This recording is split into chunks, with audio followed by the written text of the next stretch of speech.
All right, listener, you sent in a really interesting chapter for us to unpack. Um, Chapter 5, From the 7 Stages of Purification and the Insight Knowledges. It's all about telling the difference between the real path of insight and all those tempting little detours. And as a feeling, this is going to be a real eye-opener. It definitely is. It's like you're finally learning to see the map clearly, after kind of wandering around lost in the woods for a while. That is a great way to put it. So this chapter is called Purification by Knowledge and Vision of What is Path and Not Path. What is the main point of this purification, and why is it so important at this particular point in the journey? Okay, so think of it this way. You've been working with the early stages of meditation, maybe noticing your breath, your body, all the thoughts coming and going. Now you're beginning to see through some of the illusions we make about ourselves and the world.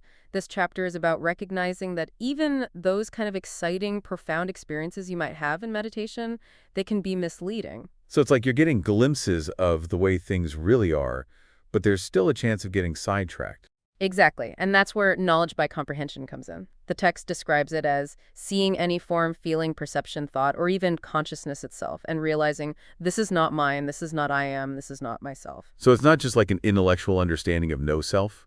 It's about like really experiencing that truth directly. Exactly, it's about realizing that even the feeling of I or me is just another thing that comes and goes, just like everything else. Wow, that must be a pretty big shift in perspective. Listener, what comes up for you when you hear this? What are your initial thoughts on this whole knowledge by comprehension idea? And here's where things get kind of tricky.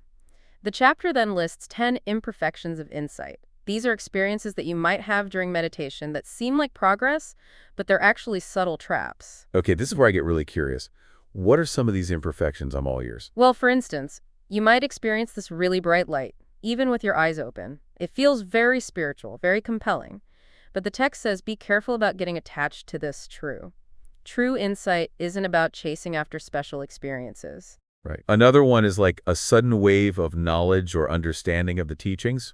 You might feel like you finally got it all figured out, but this can also be a detour if it makes you feel proud or superior. Oh, I can totally see that. It's like, look at me, I've got it all figured out. Right, but the path is really about humility, about recognizing that we're all still learning and growing. And there are other imperfections too, like intense feelings of joy, calmness, even bliss.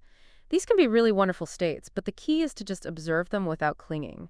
The problem is when we start to think these states are the goal themselves instead of just milestones along the way. So it's like our minds can play these little tricks on us, make us think we've arrived when we're actually just taking a scenic route. Exactly, and there are more.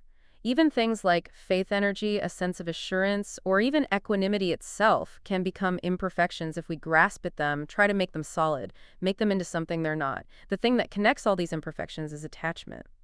So how do we avoid falling into these traps? They seem almost designed to be really alluring. The text is very clear that the true path is about consistently and diligently doing mental noting. It's about observing all these experiences, whatever they are, without judging them. You see them come up, you see them go away, and you don't get caught up in the story they tell or the feeling they give you. You just observe, acknowledge, and let go. That reminds me of a scientist watching an experiment.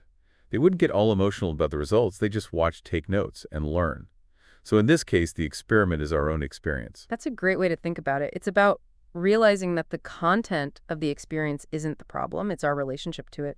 That's what determines whether it's the path or not the path. Listener, this idea of recognizing and skillfully navigating these imperfections of insight, it's really at the heart of this purification process. What parts of this resonate with your own experience?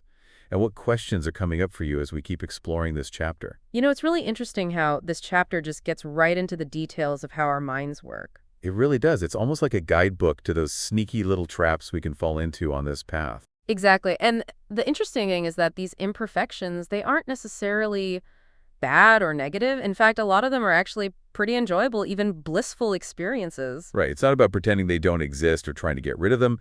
It's more about understanding what they really are and not getting attached to them. Exactly. The issue comes up when we mistake these experiences for the goal itself, or when we cling to them and want to stick around.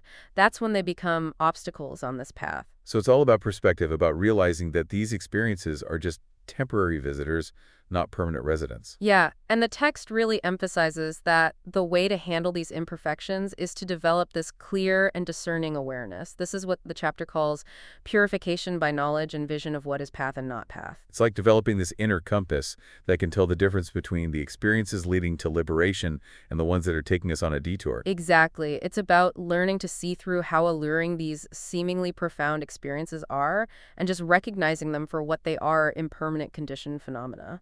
So how do we develop this discerning awareness? What are the practical steps we can take to avoid falling into these sneaky traps? The text points to the practice of mental noting as the main tool for developing this awareness. It's about observing these experiences without reacting, without judging them, just noting them as they come and go. It's like we become this curious observer of our own minds, watching the show without getting caught up in the drama. That's a great analogy. And as we get better at this mental noting, we start to see that every experience, whether it's pleasant or unpleasant, profound or ordinary, it all has the same quality of impermanence. It all arises, it all passes away. So instead of trying to hold on to the good feelings or push away the bad ones, we learn to just observe them with a sense of equanimity. Precisely. And this equanimity, this ability to be with our experience without being swept away by it, is the basis of true freedom. Listener, as we're talking about these ideas, I encourage you to think about your own experiences.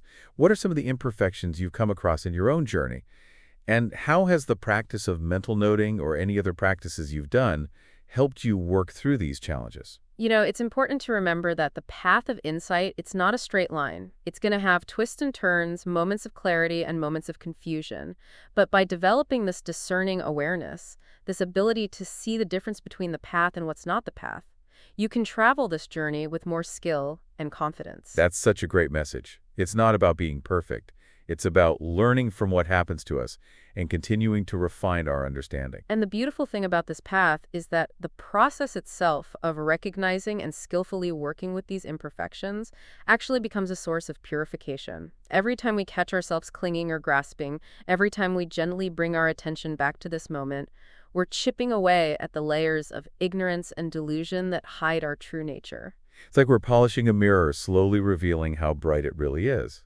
Exactly. And as the mirror gets clearer, we start to see ourselves and the world around us with more clarity, more compassion, and more wisdom. So this chapter is really about developing this special kind of vision that lets us see through the surface of things and understand their true nature. Yes, and this type of vision isn't just for meditation. It's something we can cultivate in every part of our lives. That's a really important point. So how do we take this understanding, this ability to see what is path and not path, and actually use it for the challenges we face in our everyday lives? It starts by recognizing that the same ideas we're exploring in meditation apply to our interactions with the world around us. So whether we're dealing with difficult emotions, tough relationships, or just the normal ups and downs of life, we can use this same discerning awareness to go through these experiences with more skill and wisdom. Precisely. It's about noticing when we get hooked by enjoyable experiences or when we're pushing away unpleasant ones. It's about recognizing the stories we tell ourselves, the judgments we make, and the patterns of reacting that keep us stuck. It sounds like we're talking about developing a kind of mindfulness that goes beyond formal meditation and becomes part of our whole way of being in the world. Exactly. And as we build this mindfulness, we start to see that even the hardest experiences can become chances for growth and change. Listener, what stands out to you about this idea of applying these principles to your daily life? What are some areas where you could see yourself using this kind of discerning awareness? And remember, the path of insight, it's not a destination, it's a journey. It's a continuous process of exploration, discovery, and transformation. And the more we develop this discerning awareness, the better we'll be able to navigate all the twists and turns of life with grace, equanimity, and wisdom. That's a beautiful and empowering message. So as we keep going with our deep dive into this chapter, let's continue exploring these practical applications and see how we can bring these insights into our everyday lives. We've been talking about these imperfections of insight and how they can be so tricky to navigate. They really are. It's like our minds are always trying to pull a fast one on us, make us believe we've made it when we're still on the road. It's like some kind of cosmic hide-and-seek game. Yeah, exactly. And the stakes are high because the reward is nothing less than freedom from suffering. No pressure. So how can we be sure we're not getting fooled by these imperfections? How do we stay on track even when it feels like we're being pulled in so many directions? Well, the key is to remember that the true path isn't about going after those amazing experiences or trying to reach some blissful state.